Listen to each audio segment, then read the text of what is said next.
அல்லேலூயா.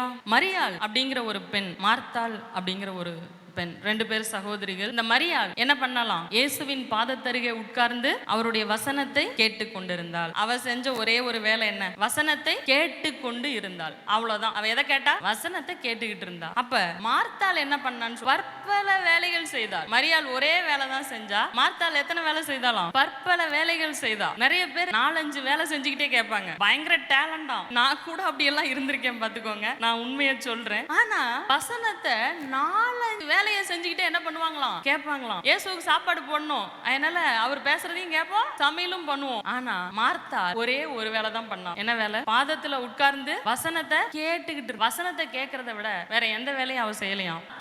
மார்த்தாளே, நீ அநேக காரியங்களை குறித்து கவலைப்பட்டு கலங்குகிறாய். என்னதான் இருக்குமா அவங்க வாழ்க்கையில? கவலையும் கலக்கமும் தான். பாதத்துல உட்கார்ந்து வசனத்தை மட்டும் கேட்டுக்கிட்டே இருந்தாலாம். அவளுக்கு என்ன சொன்னாராம்? தன்னை விட்டு எடுபடாத நல்ல பங்கை தெரிந்து கொண்டார். அல்லேலூயா, அல்லேலூயா.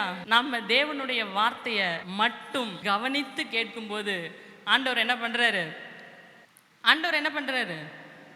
அவட்ட சொல்லிட்டாரு, இவளுக்கு தான் நல்ல பங்குன்ட்டாரு. அல்லேலூயா. இப்ப நல்ல பங்குனா என்னன்னு நீங்க சொல்லுங்க. அவருடைய பாதத்துல உட்கார்ந்து வசனத்தை கேட்பதுதான் நல்ல பங்கு.